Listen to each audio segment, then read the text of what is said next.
ಜಿಲ್ಲೆಯಲ್ಲಿ ಎಗ್ಗಿಲ್ಲದೆ ನಡೀತಾ ಇರುವಂತಹ ಅನಧಿಕೃತ ಕೋಚಿಂಗ್ ಸೆಂಟರ್ಗಳ ವಿರುದ್ಧ ಕಠಿಣ ಕ್ರಮವನ್ನು ಕೈಗೊಳ್ಳಬೇಕು ಅಂತ ಹೇಳಿ ಕಲ್ಯಾಣ ಕರ್ನಾಟಕ ಅನುದಾನ ರಹಿತ ಖಾಸಗಿ ಶಾಲಾ ಆಡಳಿತ ಮಂಡಳಿಯ ಸಂಘ ಆಗ್ರಹಿಸಿದೆ. ಬೀದರ್ ನಗರದಲ್ಲಿ ಸಂಘದ ಪದಾಧಿಕಾರಿಗಳು ಜಿಲ್ಲಾಧಿಕಾರಿಗಳಿಗೆ ಲಿಖಿತ ದೂರನ್ನ ಸಲ್ಲಿಸಿ ಒತ್ತಾಯ ಮಾಡಿದ್ರು. ಅನಧಿಕೃತ ಕೋಚಿಂಗ್ ಸೆಂಟರ್ಗಳು ಬೆಳಗ್ಗೆ 8ರಿಂದ ರಾತ್ರಿ 8ರ ತನಕ ವಸತಿ ಸೌಲಭ್ಯಗಳೊಂದಿಗೆ ಕೆಲಸವನ್ನ ಮಾಡ್ತಾ ಇದೆ.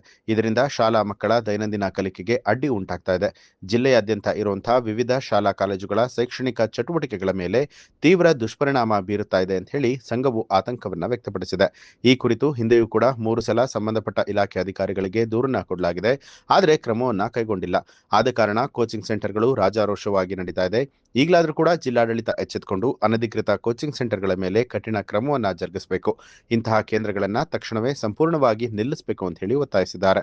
ಈ ಸಂದರ್ಭದಲ್ಲಿ ಸಂಘದ ಜಿಲ್ಲಾಧ್ಯಕ್ಷರಾದ ರಾಜೇಂದ್ರ ಕುಮಾರ ಮಣಗೆರೆ, ಜಿಲ್ಲಾ ಖಜಾಂಜಿ ಗಣಪತಿ ಸೋಲಾಪುರೆ, ಬೀದರ್ ತಾಲೂಕು ಅಧ್ಯಕ್ಷರಾದ ಸಂದೀಪ್ ಶೆಟಕಾರ್, ಕಾರ್ಯದರ್ಶಿ ವಿಜಯ್ ಕುಮಾರ್ ಸಿಂಗ್, ಹುಮನಾಬಾದ್ ತಾಲೂಕು ಅಧ್ಯಕ್ಷರಾದ ಸುರೇಂದ್ರ ಹುಡುಗಿಕರ್, ಬಾಲ್ಕಿ ತಾಲೂಕು ಅಧ್ಯಕ್ಷರಾದ ಸುಭಾಷ್ ಹುಲಸೂರೆ, ಔರಾದ್ ತಾಲೂಕು ಅಧ್ಯಕ್ಷರಾದಂಥ ಗುರುನಾಥ ದೇಶಮುಖ್, ಗುಂಡಯ್ಯ ತೀರ್ಥ ಮತ್ತಿತರರು ಉಪಸ್ಥಿತರಾಗಿದ್ದರು.